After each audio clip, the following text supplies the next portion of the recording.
Et on part du côté de Nuku'alofa, comme Mapap était le cœur de la ville, c'est le marché. À première vue, le marché tongien ressemble d'ailleurs un peu à son homologue tahitien, avec des produits agricoles et de l'artisanat local au rez-de-chaussée et des vêtements à l'étage. Mais il y a une différence majeure que vous dévoilent nos envoyés spéciaux Thierry Nuipawiri et Mike Liral. Il y a de la joie dans le marché Talamahu de Nuku'alofa. De bons prix aussi avec le kilo de tomates 3 fois moins cher qu'à Papeete. Les salaires sont aussi beaucoup plus bas, mais les artisans se satisfont de ce train de vie modeste.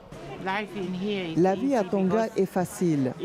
Si tu te lèves pour aller travailler, tu peux vivre. Chez moi, il y a ma fille et ma petite fille. Et on s'en sort bien. Nous avons une petite famille. Le rez-de-chaussée est occupé par des commerçants tongiens et chinois. Ils y vendent les fruits et légumes locaux, bien sûr, mais aussi toutes sortes de babioles à bas prix. Les chaussures sont mélangées aux bananes et une large place est consacrée à l'artisanat tongien, aux vêtements très codifiés. Les femmes, souvent habillées en noir, agrémentent leur tenue de ces kieki, une sorte de ceinture large à la taille, ou encore de couronnes de fleurs. C'est mon gagne-pain pour ma famille. C'est suffisant pour payer la nourriture et l'école des enfants. Cette couronne coûte 40 et celle-ci 100 paanga.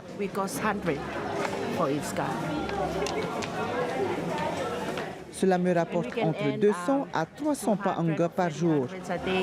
C'est-à-dire environ 12 000 francs. La surprise est à l'étage supérieur, les vendeurs sont tous bangladais comme Asrat. En 2015, elle a suivi son mari au Tonga, un pays dont elle n'avait jamais entendu parler. À mon arrivée, j'ai été très surprise par la gentillesse des gens.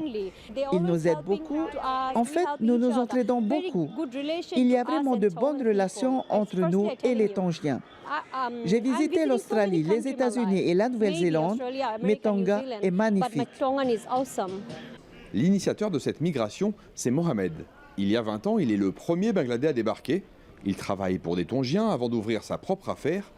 L'inspiration est locale, mais tout ici est fabriqué au Bangladesh. Aujourd'hui, ce sont les usines de ce pays qui habillent les Tongiens.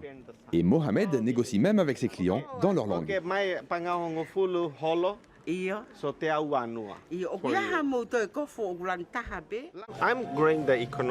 Je participe à l'économie du pays, je dirige un commerce, je paie des taxes, je commande ma marchandise à l'étranger, donc je paie des frais de douane. Tout ce que je fais est légal, alors je suis heureux.